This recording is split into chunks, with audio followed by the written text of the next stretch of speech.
evening and welcome to Q&A. I'm Tony Jones, here to answer your questions tonight. The Shadow Assistant Minister for Universities and Equality, Terri Butler. Economist and commentator, Judith Sloan. Particle physicist and science broadcaster and rock star, Brian Cox. The Assistant Minister for Cities and Digital Technology, Angus Taylor. And Futurist Shara Evans. Please welcome our panel.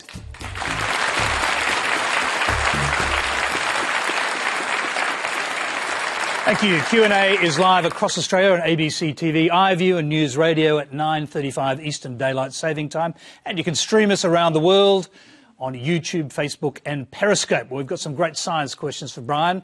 We'll get to those soon. First, let's go to the chaos that is Australian politics with a question from Pete Johnson.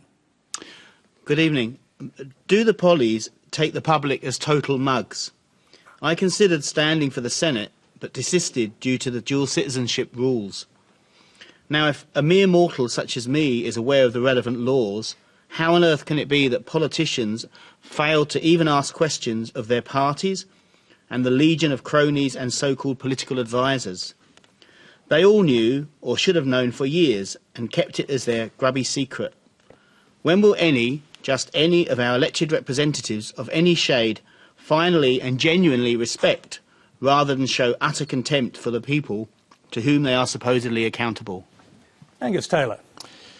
Well, thanks for the question, Pete. And I think you're quite right to point out that it is incumbent on politicians to rebuild trust with the Australian people. I think there has been a breach of trust, and I understand what you're saying in that question.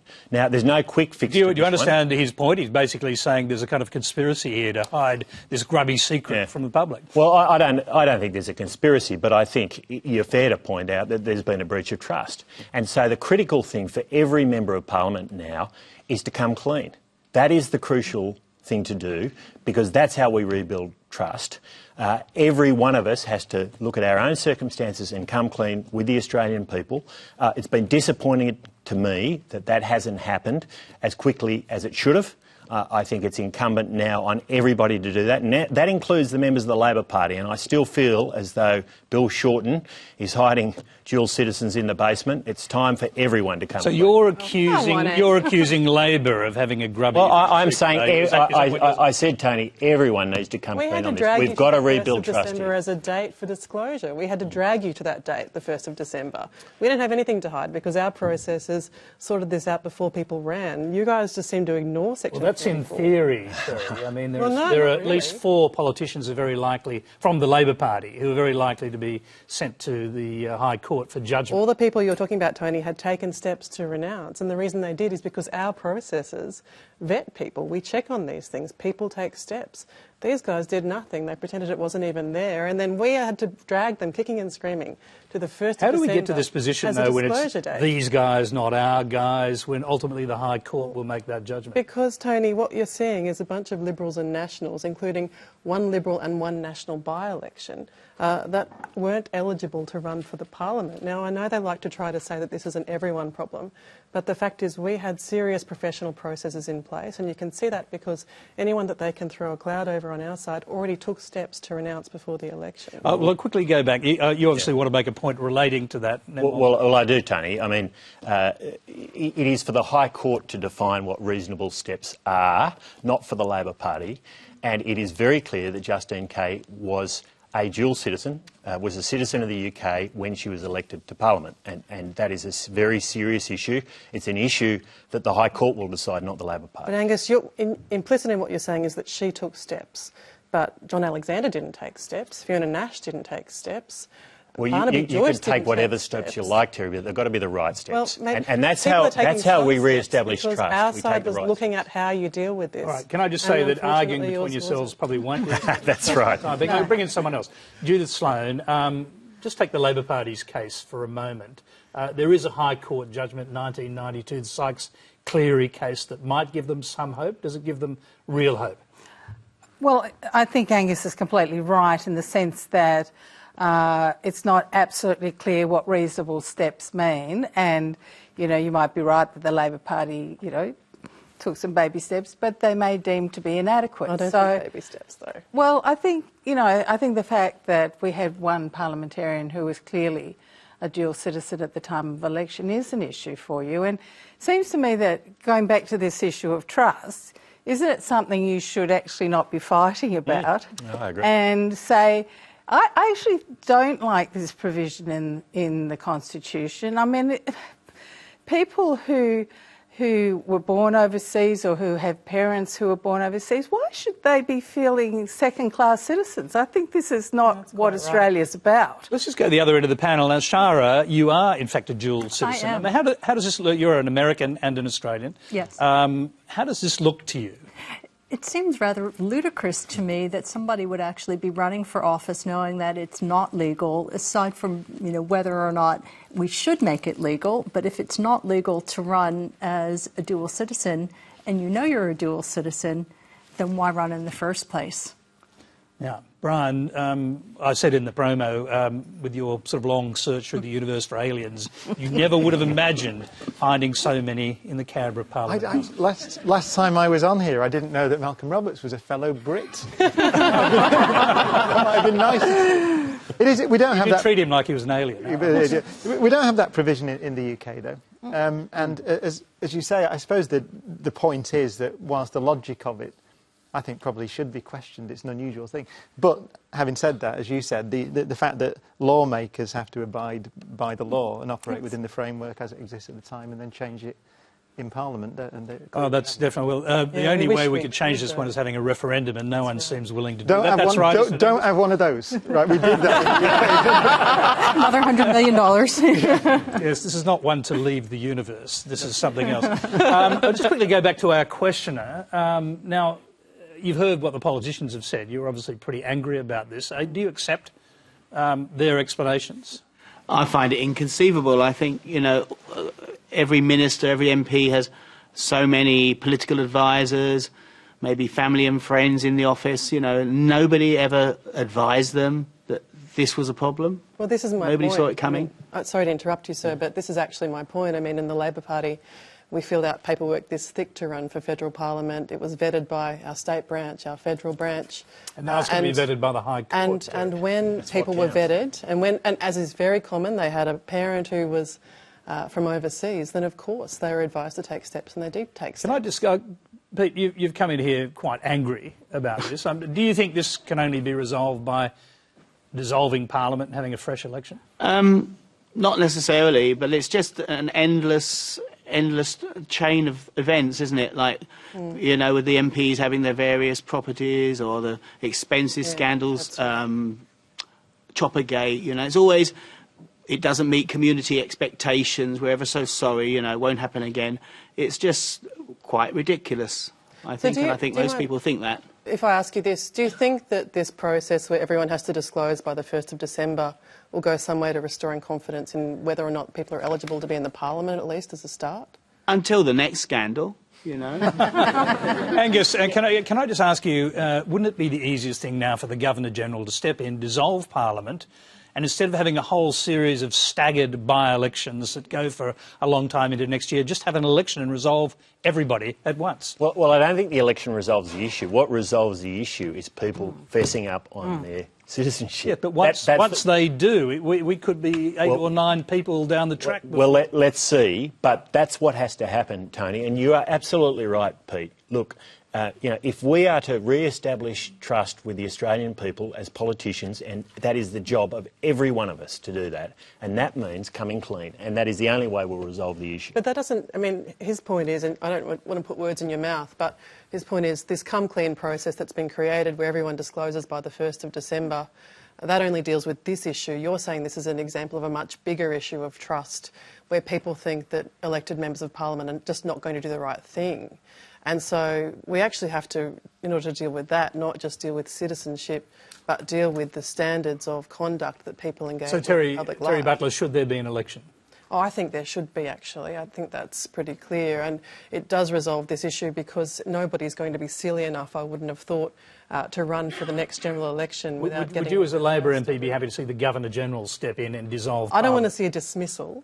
That's not what I'm advocating for at all. I think that any Labor MP would be horrified by the idea of the vice-regal representative in Australia coming in and dissolving a government.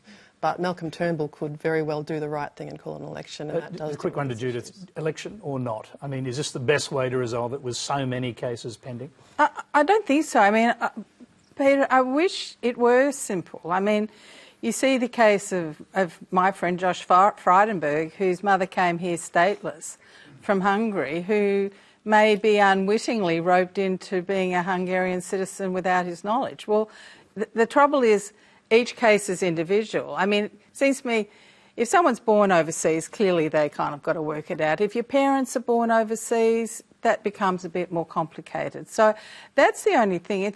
I mean, I think sadly, and I hear your frustration, is that it all has to be worked out on an individual by individual basis. So it's not actually clear that having an election would solve that. You say people wouldn't put themselves up unless they were absolutely sure, but it is a really complicated issue in many cases, including what country people were born with boundaries changing. But what do you do about it then? Because a process for the current cohort of MPs only affects the current cohort of MPs. If you're saying having another election won't fix anything, then that necessarily implies that we'll have in the next parliament the same problem. No, well, I think it has to be sorted out, you know, in the next 6 to 12 months. I mean, we were talking about this... Will this government last that long? Well, the thing about it is that this is the classic black swan, it seems to me, that in fact... The truth of the matter, if someone wants to go and look at the records, there were absolutely heaps of Section 44 violations over the years, in my opinion. I can think of some off the top of my head. But it was because, you know, there was some guy, some barrister in Western Australia decided to bell the cat with one of the Green senators, and it's all unravelled from that. So it's one of those terrible things that I think's just got to be sorted out to the point where every individual commands the confidence of everyone that they meet Section 44. OK, let's move on. The next question is from Howard Sofa. Hi, Tony.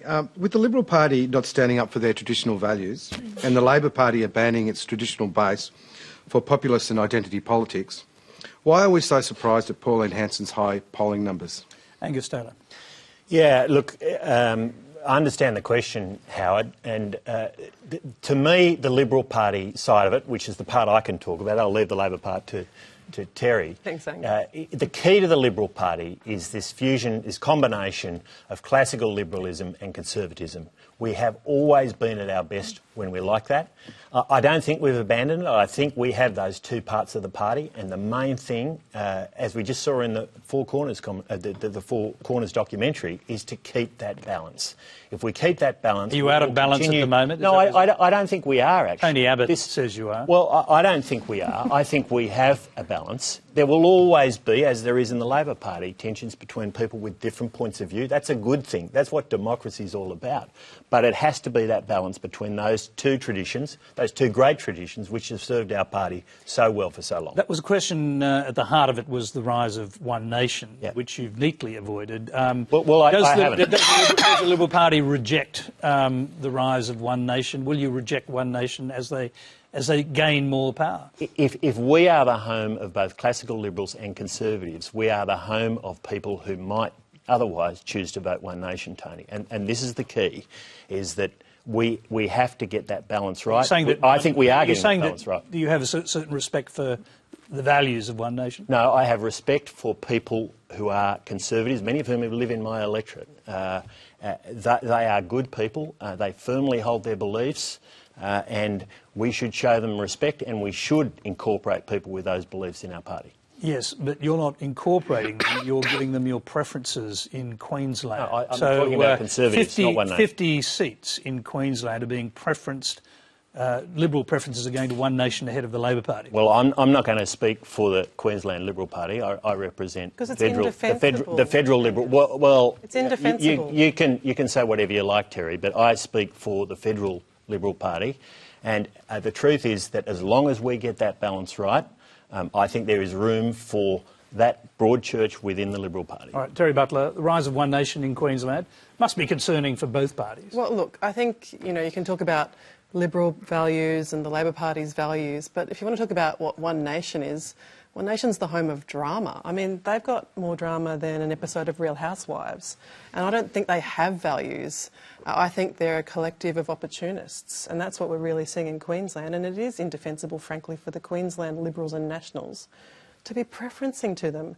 They're going to try to help get One Nation people elected into the Queensland Parliament because their plan is to elect One Nation into a crossbench and then form government with their support. That's the only plan that the Liberal just and National incidentally, Party will the Labor Party be using that fact heavily in the Bennelong by-election where John Alexander has an electorate with a lot of Asian people? I think it's very Asian clear descent. that we will make clear that the Liberals and One Nation are allies in Canberra. One Nation votes with the Liberals the overwhelming majority of time.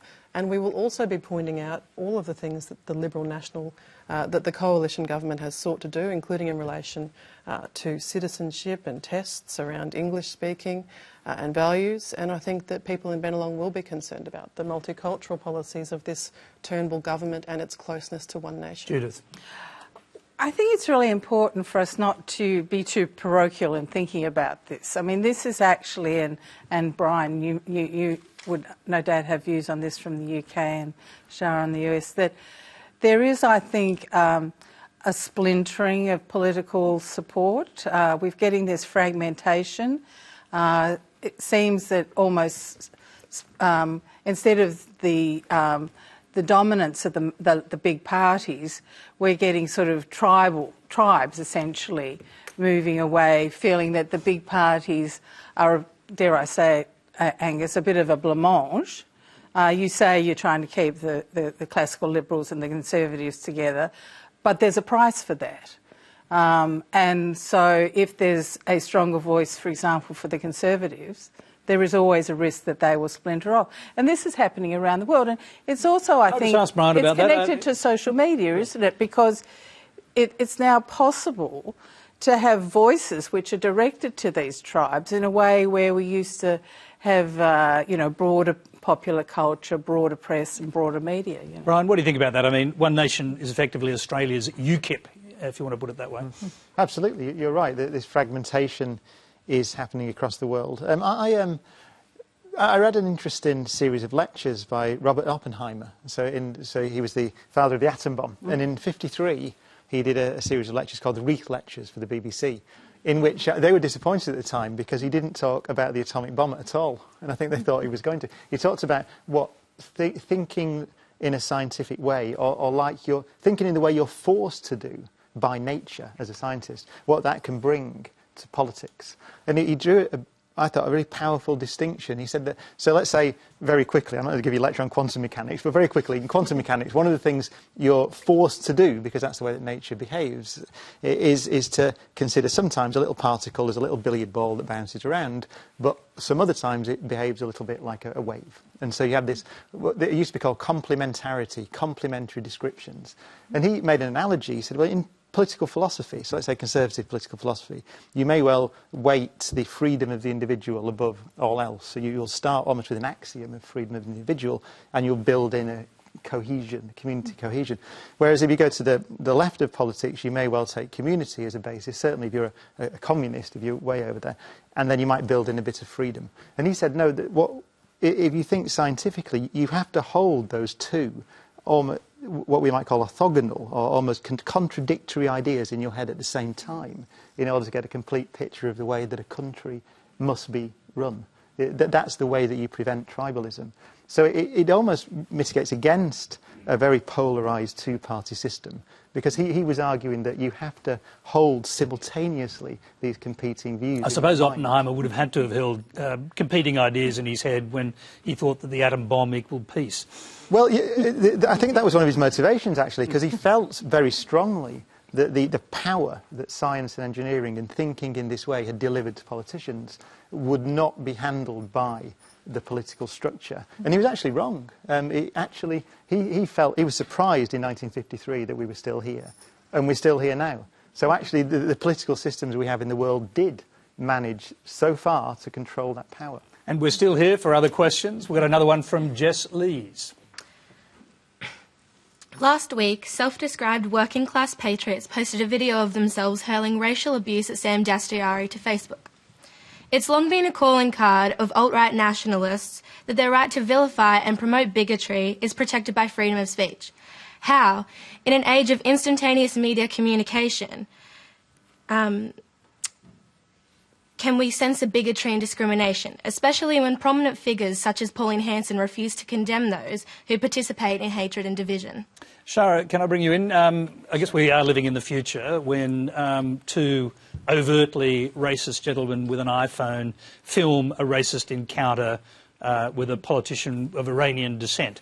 It's a strange picture to see it, but are you able to stop it? That would be very difficult, especially with real-time media.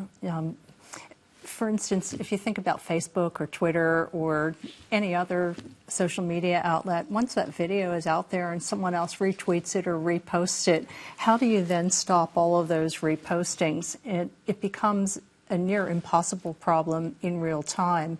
And even with technologies like artificial intelligence, how do you actually scan for prejudicial action or racial slurs or ethnic slurs? You know, it's a very difficult problem. And as we're more and more connected in this world, unfortunately, I think we're going to see more people take this kind of technology and abuse it, as well as use it for the benefit of people. Angus, it is a difficult problem. Nonetheless, you would imagine most politicians would condemn it outright. Yep. Pauline Hanson did not do that, and that's part of the gravamen of that question. What do you say? Well, she should have condemned it, that's clear. But yeah, I have a very firm view, Jess, that freedom of speech actually does solve these problems. Human beings are inherently good. They inherently understand what is right. And the important thing is for people to condemn behaviour that is unacceptable. And if we do that, if all of us do that, we don't need laws to do it. The community can do it, people can do it. And that's why freedom of speech is such a powerful principle. Brian, what do you think? This is a big issue, actually. Not the specific issue, but the freedom of speech issue in Britain. There's a big issue in universities, as there is in the US, about which ideas are acceptable to discuss in a university forum. Now I agree with you very strongly that I think if not in the university, then where? However, there is, of course, the balancing argument is that at university we have people who are essentially 18 years old coming into that environment for the first time, and there is a duty of care in the university to make sure that everybody can function and feel safe and can learn. So there are competing ideas here. But as a university professor, I very firmly believe that all ideas must be discussed in a civilised fashion. And as you say, that also allows our society to roundly condemn abhorrent ideas. Yeah, so do you dislike the fact that in universities in Britain and in the United States, certain speakers have been banned from addressing student audiences? Yes, I do dislike it because I think that how people hold abhorrent ideas in society. And so the question is, so we all accept that, the question is how do you confront them? How do you deal with them? So you can censor them, or you can expose them for what they are in the way that we do, in a civilised manner. And my view is that confrontation in a civilised forum, which is safe in a sense, is the way to confront these ideas. Terri Butler. Well, there are fetters on free speech, of course, at law, and I read a news article today about that particular incident involving Senator Dastyari, which indicates that there is some legal action being taken. And that legal action that's being taken is copyright breach, because the name that these guys used for their ultra-nationalist group was taken out of Romper Stomper. I know, right? Seriously. So that's a fetter on free speech, and I don't think anybody would realistically say that we shouldn't have copyright laws, or that we shouldn't have laws that go to misleading and deceptive conduct in trade and commerce. It wouldn't really matter what they were called, it's what they did that counts. Yes, but my point is there are legal bounds on freedom of speech and its exercise. I think Angus is absolutely right to say that the most important way that we have to respond to hate speech is culture, and making sure that we have a culture that does not give licence to hate speech. And I also think that some laws can support that culture. Some restrictions can support that culture. And we're not talking here about the free exercise of speech to debate ideas at university. We're talking about people who called a senator a terrorist and a monkey because of his Iranian background. So I don't think our laws as they exist are unreasonable. So just very briefly, are you saying that their freedom of speech effectively should be curtailed when it comes to making racist comments? I'm suggesting that their freedom of speech is curtailed because there are laws both in relation to property rights, copyright and racial vilification that exist in this country, and I'm saying that that's not a particularly bad thing. But much more important than those laws is the culture that we allow to grow up around our country, and that really goes to leadership and the issues that Angus was talking about. Judith? Well, I mean, I think the key is, well, there are two keys. First of all, civil discourse, and that, of course, involves not calling people appalling names and the like. And, of course, non-violence. But, you know, we shouldn't just be picking on these two blokes. We've had quite a few instances of inappropriate behaviour from both the left and the right. And the thing is, it's inexcusable. And, I mean, I am worried about universities. I mean, we've got some lovely young people here, but, I mean, I don't think you're all so precious that you can't deal with controversial ideas. In fact, that really is the purpose of university life, is to actually, you know, deal with contentious issues for you to make up your mind. And I don't think being protected from certain speakers or certain topics is the way forward. And it worries me. It worries me particularly maybe in the US more than the UK, but perhaps even here. So I think it's really important that we establish the framework for these discussions, but we really need to have open discussions about all sorts of topics. Can I just say, I do think there is a place for law. As you said, that we do have laws in Britain and Australia and elsewhere in the civilised world, and that there are certain forms of abuse that are illegal, but that's a very high bar, and it's argued through the courts, and so it should be. You're saying it should stay high. Remember, if you hear any doubtful claims on Q&A, let us know on Twitter. Keep an eye on the RMIT ABC Fact Check and the Conversation website for the results. The next question comes from James Raggett.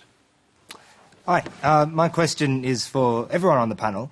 The rise in digital and biotechnology is swiftly reshaping our social, cultural, political interactions on a vast scale and to an often overwhelming rate.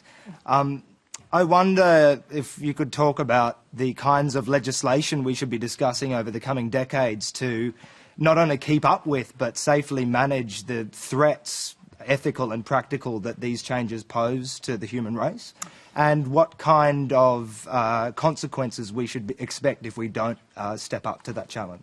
Shara, start with you. James, that's a fantastic question, and the accelerating pace of technology is getting faster and faster all the time because we're already at a high stage, and our technological capabilities are right now, and have been for many, many years, doubling every 18 to 24 months. So we're starting to go up on a curve that's heading like this.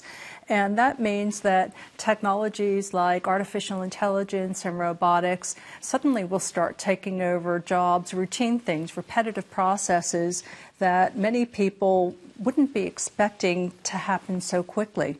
And we need to think very carefully as a society about the ethics that we use when we look at introducing automation into the workplace, and whether we're going to look at automation as a replacement for human labor or an augmentation. And I think the better use is as an augmentation. Get rid of all the boring stuff that people do and automate the things that might be routine and allow people to use their value and creativity. But there are some other really scary things that I think we need to be cognizant of, and in particular security and privacy and ethics.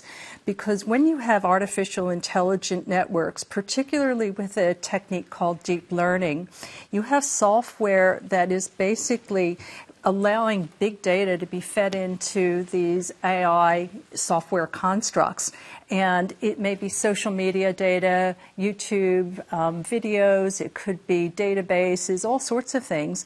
And the software learns by basically sucking in information from these millions and millions of data points, and unconsciously can pick up social biases, the sorts of things we were talking about in the last question, where you've got morals and, you know, some people who like to spout hatred and other things that as a free society we consider distasteful. Well, we saw from the United States, the last election, that you can actually target groups of people using that kind of technology. Absolutely. And if we start to have AIs that have these capabilities and are sucking in these unconscious social biases, and we don't have humans in the loop checking that the inputs from all this massive data are congruent with the outputs, the decisions that are being reached, then we can end up with some serious issues.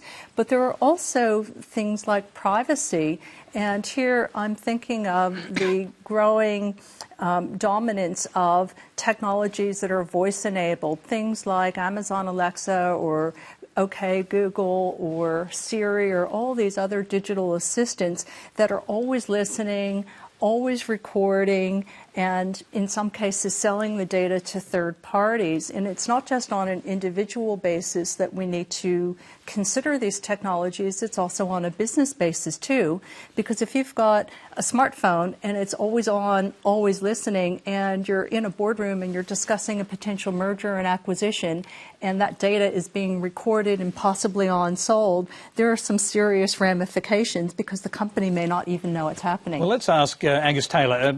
The questioner asks whether there's a role for government here in legislation, whether that legislation will have to keep pace with this incredible rate of change that we're dealing with. Yeah, well, of course we do have to, and we are facing a large rate of change. One of the issues is jobs. I'll come back to that, but I think the main question that James was asking was about the ethics of how these changes are taking place.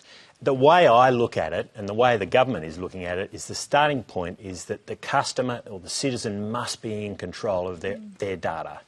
That is absolutely central. And in very practical terms, this means, for instance, your banking data, your energy usage data, your telecommunications data, you have to be in control. The Productivity Commission's put out a very good report on this recently. We're working through it now.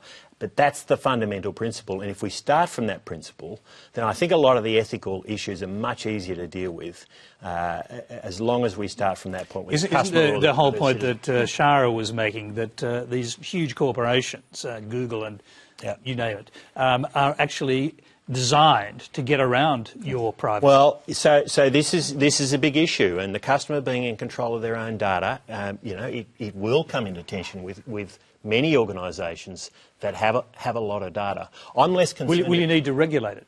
Well, yes, of course. I mean, look, ultimately we would like industry to regulate it themselves. We're working through this very practical example of this in open banking right now. The UK has gone through the same process where we're saying we want the customer to have control of their own data. We want the industry to come to its own conclusions, but the government will step in if it can't sort it out. And I think that's the right way to go about it. Yeah, it's a very curly problem, though, because you have services, Google in particular, that are built on giving really cool stuff to people for free on the trade that you're actually making your data available for them to mine and scour and resell. And I don't know that a little country like Australia is going to change Google's global practices. And not only that, but in any software, you typically have these click-wrap legal terms, and you either say yes and probably don't read the actual terms, or you decide not to use the software. And through social pressure and media and everything else, a lot of people just decide to use it without knowing the ramifications. How do you control that private data? Brian, should we be worried about this? Well, yeah, I think there are two other questions as well. I think in the question is I've said question three times. One is that you see often. So Elon Musk and Stephen Hawking have been having quite a lot of press recently for raising issues about concerns about artificial intelligence. And I think one of the concerns would be if you sub out decision making to expert systems, which we're doing at some level already. But let's say you sub out the decision making for, in an extreme case, nuclear war to an expert system. Then it is true that you could probably write an algorithm to run your defence forces such that if you saw a particular threat to your country, you would deliver some kind of military response. You could imagine possibly that. But that runs the risk of removing human morality from the decision making. Now, that is an extreme example. But it is already happening. I will be mean, there are automatic targeting weapons in the US military. There are. And you could, extend that to the whole nuclear deterrent, and then you have I think, a real potential threat to civilization without. Thank God we have Donald Trump in the middle. He's an argument for automated decision making, probably at the moment, but in general. But so I think that's problem number one, which is to what level do you allow autonomous expert systems to make decisions, which may be good to have a moral component in those decisions. The second one, very quickly, is I was at a conference the other week, an EU conference on research and innovation, and someone said something very interesting, which is when we talk about jobs being destroyed by automation, the almost a definition of your innovation system is that it replaces the jobs that it destroys with new jobs, and it creates new jobs faster than it destroys old ones. And that's probably but only the for way... people with the requisite education. Well, exactly. So the challenge for government is to make sure that it has a research, innovation and education system that creates new jobs and educates the workforce faster than the old jobs. You can't hang on to the old jobs. We will have driverless cars. We will have these. So those old jobs will be destroyed. They always have been. But it's government's responsibility to make sure the ecosystem works to create more new jobs than are destroyed. Terri Butler. Well, I guess a range of things come out of that, but ultimately what comes out of it is a question of power. And when we see a situation where more and more data comes into existence, then the real question is how do we make sure that the power over that data resides with the people whose interests it should serve and not the people whose interests it would serve absent some sort of structure or a response to that. And so I think this question is really connected to the first question we had, which is about trust in democracy, because the only real force against corporate use of our data and of our property is democracy and the collective way that we can stand together as a community against the interests of very wealthy and very powerful. You just heard Shara's answer to that, which is a small country like Australia has no chance. Yes, and I heard that, and I wanted to say an even smaller country like Estonia manages to have a system where every single person can see every time their data is accessed. And we might be a small country when it comes to standing up to Google or Apple, but we are nonetheless a country of 23 million people who collectively can decide what laws operate here and the ways in which they are enforced. So I don't think we should write off democracy yet. I think it's important. I did want to say something about the AI and the Stephen Hawking's and Elon Musk comments. I was on a panel, it's interesting, the other day we were talking about Robert Oppenheimer as well. And there was a sort of view that said if everybody had just taken a bit more of a pause before the creation of atomic weapons, maybe we'd be in a different world now. And I do think it is worth saying, let's take a bit of a pause and think through the ramifications of AI, not just what might be able to work with different algorithms that are written, but, I don't want to see the plot of Terminator 2 come true. And by that, I mean, we should be concerned and thinking about what might be the ramifications of self-aware technology and what that might mean for us. And when you've got people with serious intellectual heft saying this to us, I think it does suggest that there's some room for some thoughtfulness and some response to this. And that does lead back, I think, to governments taking a sensible and considered look at it. So to answer your question, yes. Judith. I mean, I don't know how you would affect a pause. That is the trouble. I mean, the thing is, this is happening at a giddy pace in all, in lots of sectors in all parts of the world effectively. I mean, let me just concentrate on the issue of the impact of technology and jobs, which is kind of one of my areas. I mean, this fear goes back a very, very long time, Tolpuddle martyrs and the like. And I think we knew the answer. I think where technology was replacing muscle, effectively, human physical toil, it basically has been a very positive outcome, and there have been more jobs replacing. There are always losers in this, but I think that's fairly clear. It's more complicated when it's replacing lawyers. I think it's much more complicated because I think effectively this new technology has got cognitive function.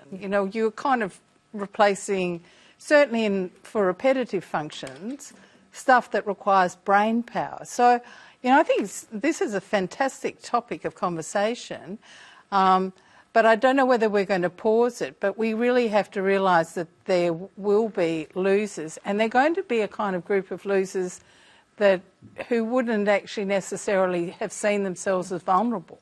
Yeah. They may be university educated, for example, and probably will be, but if they're in jobs at the sort of more routine end of the spectrum, then they're very vulnerable. So this is, I think, something for government to keep a very, very close watch on. That probably implies lifelong learning, though, doesn't it? Yep. And fitting learning into work. Yep. Which is really, we think about university as a kind of an atomised thing. You do a degree. Terri, I'm going to have to cut you off there. That is a point we've covered a few times on different programs. We'll go to the next question.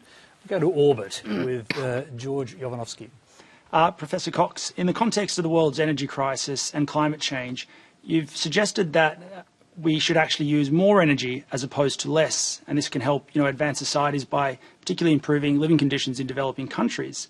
And the way that we could do this is by moving the production of energy from Earth and into outer space, so our planet becomes essentially residential. Now, this all sounds very science fiction, but I hear it's maybe not. Can you help us understand why? Yeah, and I didn't quite say that's kind of a mishmash of things that I talked about over the years, so that when you put it like that, it sounds ridiculous, and it is. I didn't say that. I just made a programme, actually, for the BBC about commercial spaceflight.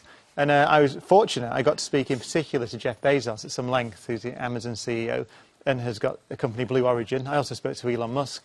And what struck me was that there is Jeff Bezos says very clearly, his company's called Blue Origin because this is the best planet we know of, right, number one. So his focus really is how do you protect this planet whilst at the same time having an exciting, growing, and interesting civilization in which the future is better than the past. So how do you do? Now, they seem very difficult to square, because it is clear that we can't continue to accelerate resource use on Earth. We have a problem with energy production at the moment. So how do you do it? And his answer is quite simple. You begin to industrialise orbit, which we've already done, actually. I mean, communication satellites and all those things, it's a multi-billion-dollar industry. But you begin to exploit the resources which are available off Earth, not too far, not outside the solar system. There's one number that people like to quote, which is there's enough metal in the asteroid belt to build a skyscraper 8,000 stories tall and cover the Earth in it. So in other words, there's effectively unlimited resources and unlimited power. And so I think what these people are doing, the big companies now, the big rocket companies on the west coast of America, they are trying to begin to industrialise orbit and beyond in order to take the pressure off Earth. And Jeff Bezos does say, his goal would be to zone the Earth light industrial and residential at some point in the future. Now, this sounds ludicrous. However, the key jump in technology is reusable rocket technology, which has reduced the cost massively. So it is now the case that entrepreneurs, and there's large capital going into space mining companies and things like that, particularly in the States, entrepreneurs can begin to look to move into orbit. So that's what I don't think anyone's going to build a power station in orbit and beam free power to the Earth or anything. But I do think the beginnings of that industrialisation of space that's here. Yeah, any sort of time scale around this, Brian, come to mind? I mean, is it 100 years? No. The people I spoke to, it's 10 years. I mean, there are big companies with big investment, billion-dollar companies. There's even talk of the first trillion-dollar company, and people speak of that as being the company that begins to mine. And actually, just very briefly, I was at a conference in Luxembourg, and Luxembourg have taken the lead on this, particularly the legal framework. And so, and also there's a big act in Congress that's gone through, so the mining rights in space, all those things, the legal frameworks are in place. And so I think it will be a great growth industry, which is why Australia's right to begin to build a space agency and begin to look at that framework to get those private companies in.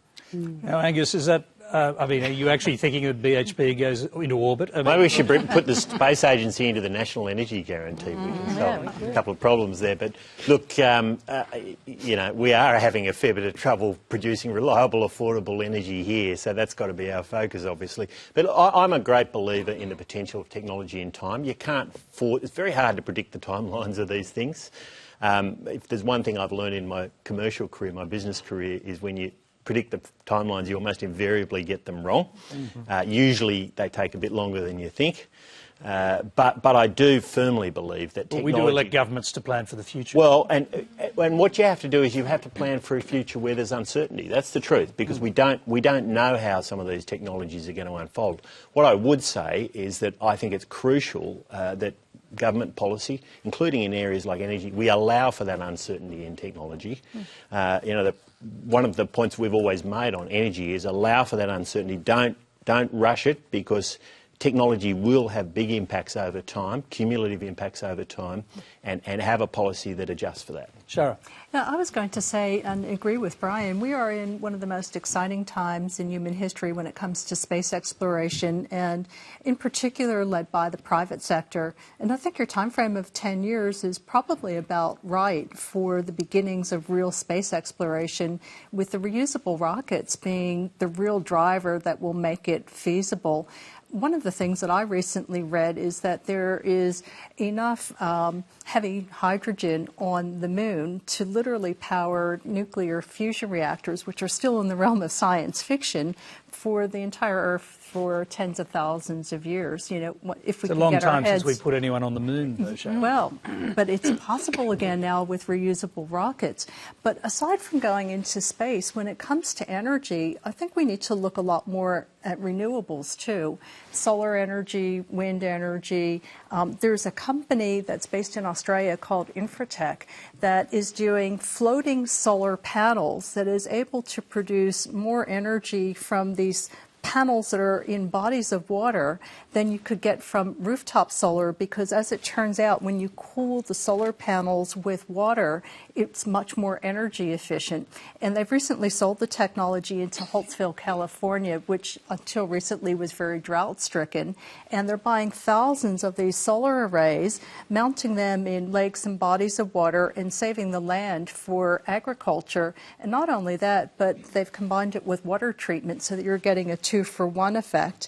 And if there's an earthquake, unless it's a really big one, the solar panels just sort of float along. So I think there's some interesting earthbound innovation in energy that we can also look at. Yeah, could I just add very quickly? I mean, if you look at this is an area where you said that technology moves fast. Renewable energy is something that's taken everybody by surprise in the last few years, actually. I think solar power's dropped by 90%.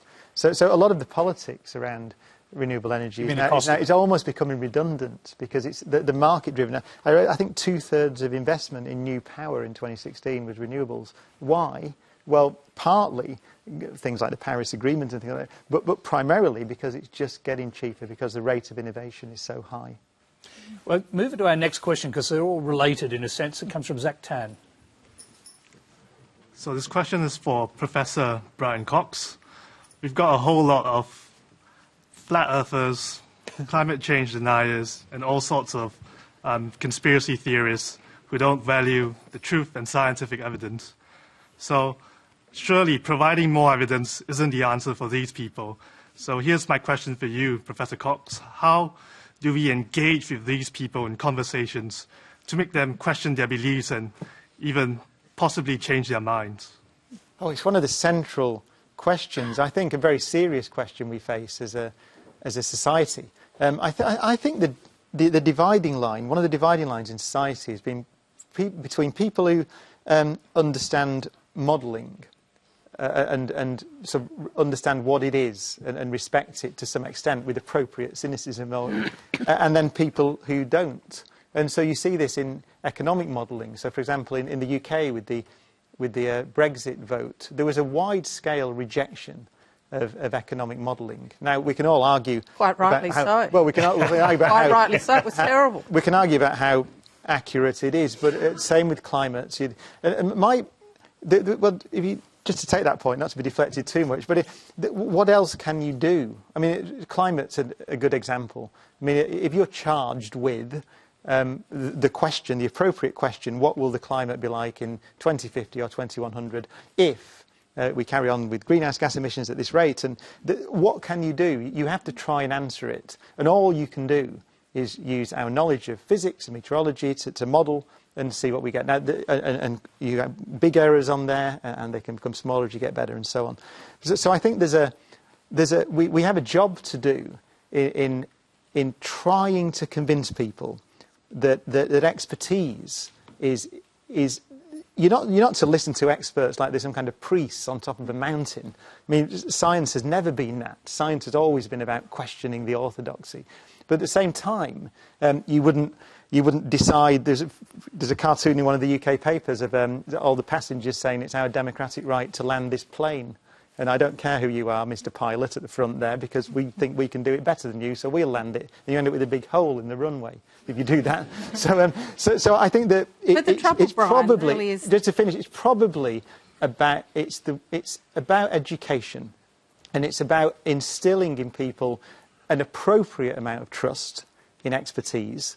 Without having people follow every expert down. Now, Judith, just hold your horses for a minute, and everyone else, because I'm just going to go to another question related to this. Patrick McElhone, I beg your pardon, McElhone. Yes, my question's for Mr. Taylor. You have stated that man-made global warming has little basis on fact and everything to do with blind faith.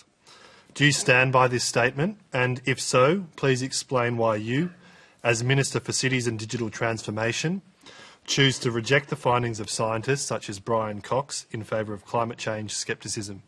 Well, I haven't said that. I have been, in fact, for a long time, I've thought that climate science should be treated with a lot of respect, since the 80s indeed. What I have been very sceptical about is some of the economic modelling and the policy that has flowed from it. Can I just interrupt when you say you haven't said it, because you've been quoted in The Guardian as having said the following in Parliament: the new climate religion, recruiting disciples every day, has little basis in fact and everything to do with blind faith. Well, that was with reference to the economics. Oh. That was with reference to the economics, and I have been very clear on this at all times, Tony, and in fact, if you read the broader context of that speech, it was about the economics. And I am deeply sceptical about a lot of the economic modelling that has played out in this space. I mean, from the 1980s, I had a great interest in this area. My own commercial operations, in agriculture, we have used the climate modelling of the CSIRO for our commercial decisions.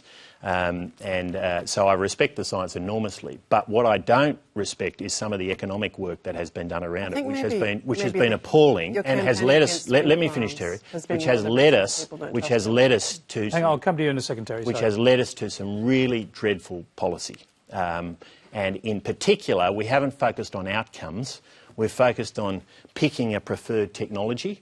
What we're finally getting right now is we're saying we're going to have a system where we say these are the outcomes we want, and we'll let the industry and the technologists work out which technologies are going to get to those outcomes in terms of reliability, affordability and meeting our international obligations. Terri Butler. No, I'm sorry, I didn't mean to interrupt. I was just suggesting that, I mean, you've campaigned against wind farms a lot. You've spoken at anti-wind farm rallies. I think you spoke about wind farms in your first speech. I mean, that sort of anti-renewable campaigning does shed a bit of a light on the things that you say in the Parliament. Well, you know, Terry, you should read what I said, and I didn't talk about wind farms in my first speech. Let's be clear. But what I've campaigned against is vested interest, is energy policy that ends up being industry policy. Yeah, I understand. It's when vested interests wander around Canberra, and you see it. I actually don't understand why you guys are so against industry policy. I mean, take the space issue. our space policy is actually an industry policy. We want to see private sector companies in Australia getting involved in the space industry. We're only getting 0.8% of a slice of the global 420. Well, can I just finish my point, though? Can we stick with climate change? Oh, well, no, I'm sorry, but Can I finish my point? Which is the same point. Which is that if we want good energy policy, if we want good climate policy, we should focus on the outcomes we want from that, not some other focus, and unfortunately I think that's what's happened. So can I just confirm one thing? Yeah. So you accept climate science? I do. And climate science modelling? I do. Well, you know, I'm an economic modeller by background. Yeah. I understand how models work. I understand they make errors, right? But my point, and the point I've made consistently, is how poorly the policy has flowed from the science. And that has been consistent, and it has been atrocious. Right, and it's got us to where we are today. I'm going to come to Judith, because you wanted to jump in earlier. Oh, yes. Well, I mean, this is the point, I think, that, you know, you say that there's no alternative modelling. That's probably right, but we need competing modelling. But I think we have to be very wary of the power of the expert, because you know that there are very high standard errors attached to these models, and in some ways it's become quite embarrassing because the models have actually... Are you talking to Brian now? Yeah, okay. But so there's... embarrassing. Well... I mean, I'll say... let me... Oh, go on, yeah. I think what the climate experts tend to do is be overly dogmatic. Indeed, economists are too. And so there's the climate modelling. The trouble is that climate scientists don't understand economic policy.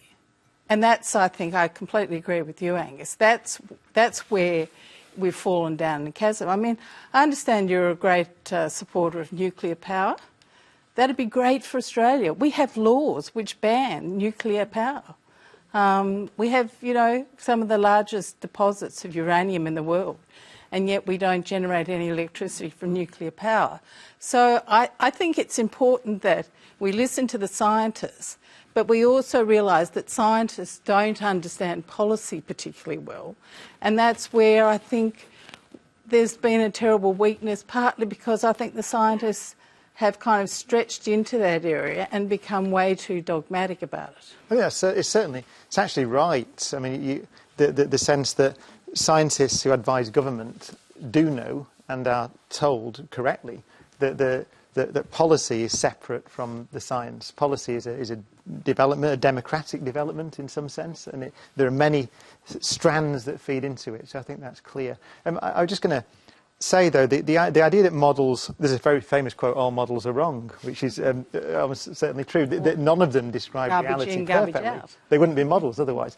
But also Richard Feynman, one of my great heroes, called science a satisfactory philosophy of ignorance.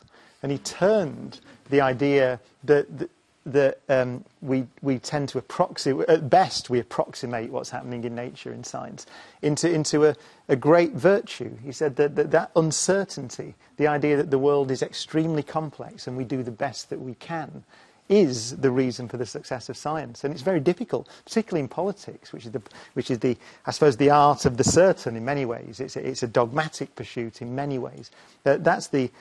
He said that the thing that politicians can learn from the scientists is humility in this sense, because faced with trying to understand nature, then you are going to be wrong, actually wrong in detail all of the time.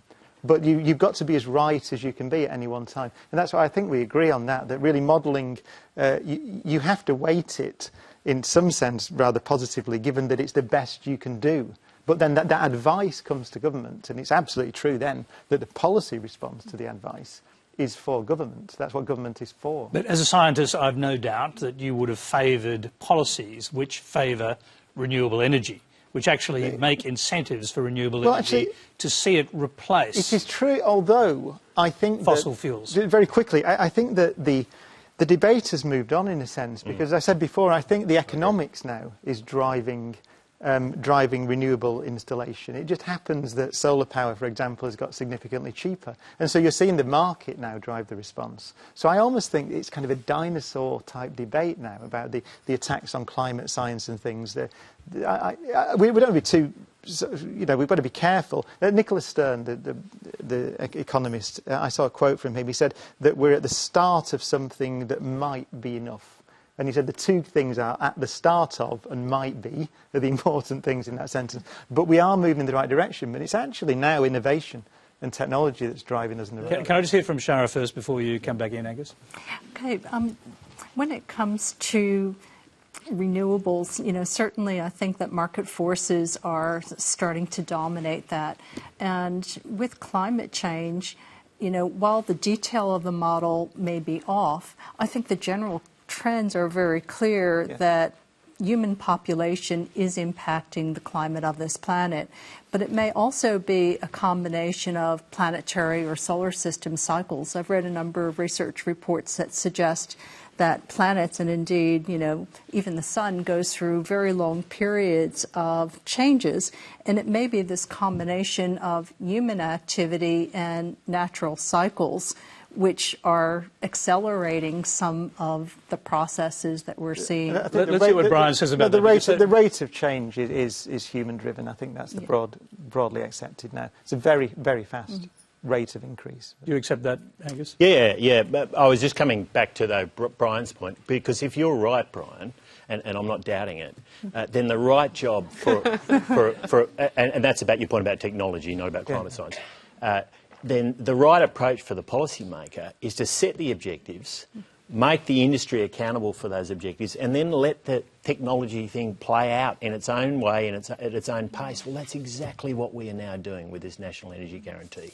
We're setting the objectives: reliable, affordable electricity that gets cleaner over time, and if the technology can solve the problem at no cost, fantastic. I've just got to let the opposition have a... I don't know whether to agree or not, because I don't know about the policy. I mean, the reason we had such problems with renewable energy in this country was because one of the first things that the coalition government did when they got elected was to commission the Warburton Review, which of course immediately saw the market drop out of renewable energy because certainty was smashed. And so really the most important thing we can possibly do for renewables at the moment from a federal perspective is to create certainty, and that's why Bill's been calling for bipartisanship for some time, because we want to create certainty. And obviously we've got different views about how that can be done, but I mean, it's a shame. We had bipartisanship since John Howard introduced the renewable energy target under his government. I think you've forgotten Tony Abbott in the middle there. Well, I haven't, because that's who smashed it up in 2014, Tony. All right. We've got time for one last question. It's a science question. It's from Cynthia Franco. Hi. My question is totally scientific. It's not political. So it's directed to Brian Cox. It's in regards to the latest gravitational wave event recorded by LIGO, when two neutron stars collided. What astronomers are expecting to learn from this data that they collected during this event? And will this data help understand or complement Einstein's gravitational wave theory? So very quickly, what was observed was the collision of two neutron stars. And now neutron stars are stars more massive than the Sun, but compressed into something about 10 kilometres across. So extremely violent. They're almost like a large stellar, well, a city-sized atomic nucleus, if you like. And there were two of these orbiting around each other that were observed to collide. Einstein predicted that when violent things like that happen, the fabric of the cosmos itself, space and time, are shaken such that waves in the fabric of the cosmos spread out at the speed of light. And we have, you mentioned LIGO, we've now got observatories, two in the US, one in Europe, and one being built in India, I think now, which can detect those ripples in the fabric of space and time. And so that allowed us to observe the universe in a completely new way that was predicted by Einstein, and now we have the technology to do it. And so this collision was seen. The unique thing about this collision was then the gravitational wave detector, which saw the ripples in the fabric of the cosmos, so emailed the observatories around the world, the optical observatories and space telescopes, which were able to turn around, pinpoint this thing and see it in the optical light as well. So for the first time, we have an observation of something very violent, right at the edge of our physical understanding of the theory, which was seen in gravitational waves and X-rays and optical light. And just lastly, so there'll be a vast amount of data about this. We'd like to see a hint that Einstein's wrong, going back to the previous thing, because we'd like a better theory of gravity, so possibly we'll see hints in this. But one of the beautiful things that was observed was the production of gold, vast amounts of gold and platinum.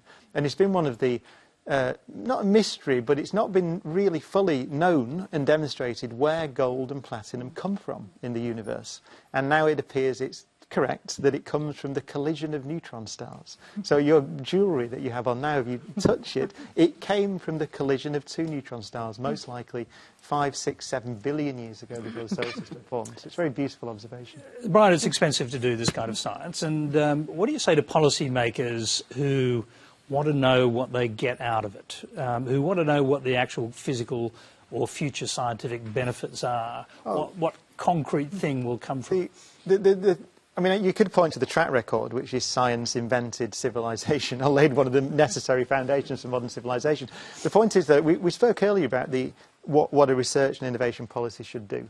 So it must educate people at the cutting edge. And that requires you to have researchers, funds for researchers in your country, widely demonstrated that you need those people who are doing research into different fields in order to bring new knowledge in and commercialise it in a country. So we know that. Secondly, if you look at the innovations that are going to create these new jobs, of which nobody has dreamt in the future to replace the old jobs, which are going to go away to automation, these come from technologies that tend to be developed when we're trying to do something very difficult. So, for example, particle physics at the Large Hadron Collider where I work, what has that done? Well, particle physics has delivered very specifically hadron beam and proton beam therapies for cancer, which are absolutely cutting edge now in focusing cancer treatment onto brain tumours in particular. Medical imaging technology. The World Wide Web, of course, came famously from CERN, and so on and so on and so on. So there's the generation of new knowledge, which always occurs at the border between the known and the unknown, and you don't know what you're going to get. Einstein's theory of relativity is used in the GPS system, for example, so that's very useful to us.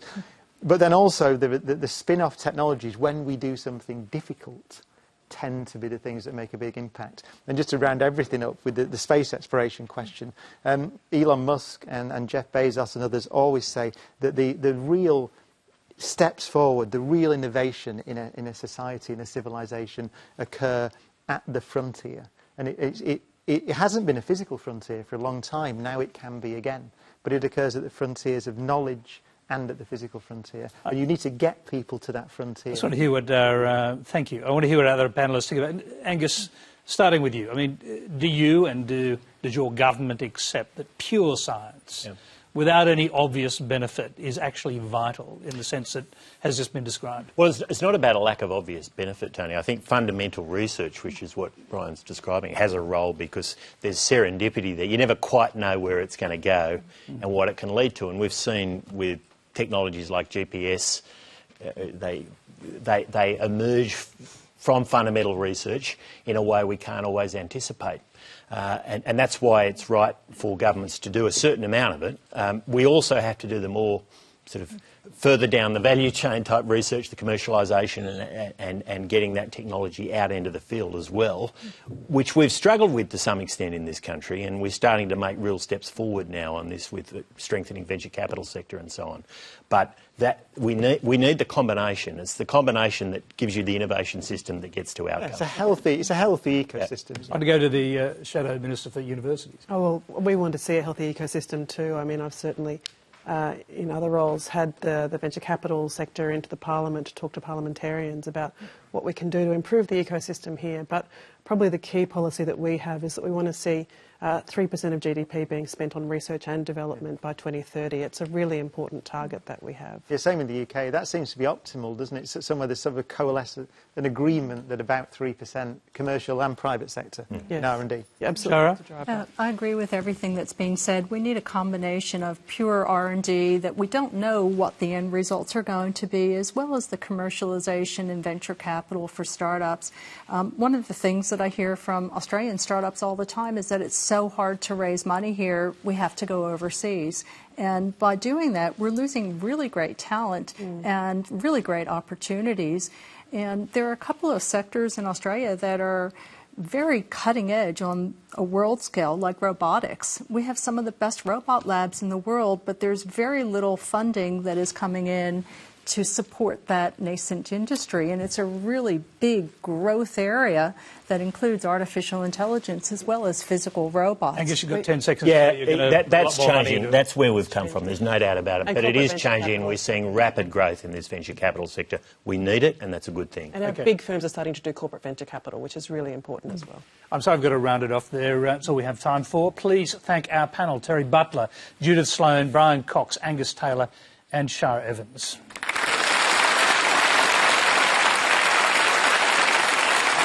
Thank you. Now remember, you can continue the discussion on Q&A Extra with Tracy Holmes and the founder of Old Ways New, Angie Abdillah. They're taking comments and questions on ABC News Radio and Facebook Live just as soon as we finish. Now, next Monday, in the wake of the same-sex marriage survey, Q&A will be in Melbourne with the Attorney-General, George Brandis, Shadow Minister for Employment, Brendan O'Connor, Green Senator Janet Rice, one of the few Australian women who is legally married to a woman, Christian broadcaster Stephen O'Doherty, who's concerned about the impact of same-sex marriage on religious freedom, and endangered crossbench Senator Jackie Lambie. Until next week, good night.